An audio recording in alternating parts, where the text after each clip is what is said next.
un prodotto conosciuto in tutto il mondo che è il gelato, accomuna le due regioni estreme della penisola, la Sicilia e il Veneto. Entrambe le regioni hanno una tradizione di gelateria che viene espressa in maniera diversa, nel senso che la Sicilia è specializzata in sorbetti, usando i prodotti del territorio che offrono tantissimo, e il Veneto tende a promuovere delle creme che vengono portate in tutto il mondo. A questo proposito ho avuto l'onore di partecipare a due eventi svolti a Palermo. Il primo si è svolto la mattinata di venerdì 13. Il venerdì mattina presso l'Istituto Cascino di Palermo abbiamo effettuato la consegna ufficiale del mantecatore professionale aggiudicato appunto all'istituto, vincendo il 26° concorso Carlo Pozzi a Longarone. L'istituto aveva vinto precedentemente le fasi regionali, magistralmente gestite dal Comitato Campano nella persona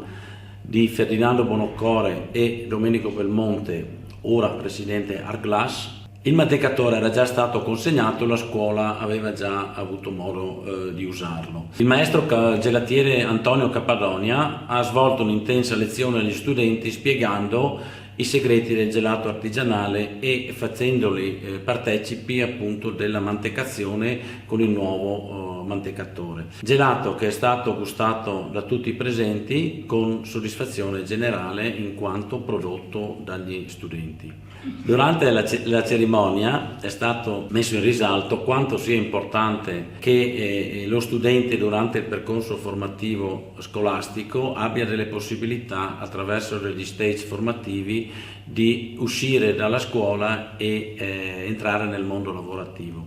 Così facendo ha la percezione di quello che sarà il proprio futuro. Longarone Fiere Dolomiti ci tiene particolarmente a questo aspetto, in quanto durante le nostre fiere del food, in particolare Oreca e MIC, diamo la possibilità agli studenti delle scuole alberghiere di lavorare fianco a fianco con dei maestri cuochi, dei maestri gelatieri. Hanno così la possibilità di lavorare a stretto contatto con questi personaggi e vivere un'esperienza unica che verrà ricordata negli anni. Ci siamo poi spostati presso una prestigiosa location che è l'Orto Botanico di Palermo, dove si stava svolgendo la manifestazione Palermo, capitale del gelato d'autore. L'amica è stata particolarmente felice di essere presente a questo evento, che in modo innovativo racconta il prodotto gelato dal punto di vista scientifico, con la presenza dell'Università di Palermo e CNR, quindi un approccio al gelato come alimento funzionale raccontato da dietologi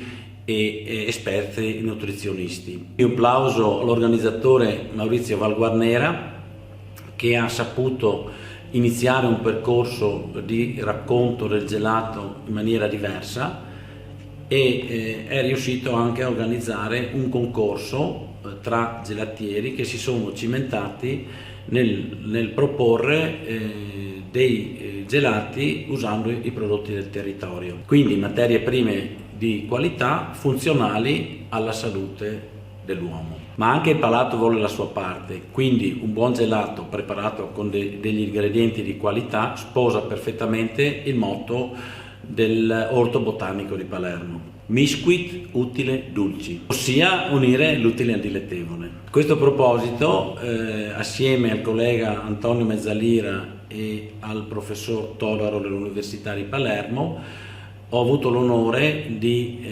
essere in giuria del concorso, che è stato vinto dal gelatiere Paolo Antico di Partinico, che ha proposto un gusto al gianduia arricchito con Mo. A garantire l'eccellenza di questo concorso una grande figura, il pluripremiato pasticcere Nicola Fiasconaro, che ha premiato i vincitori. Ho avuto il piacere e l'onore di conoscere grandi persone, grandi professionisti con i quali ci siamo dati appuntamento a Longarone il 10, 11, 12 ottobre con Expo Dolomiti Oreca e naturalmente dal 27 al 30 di novembre con la MIC.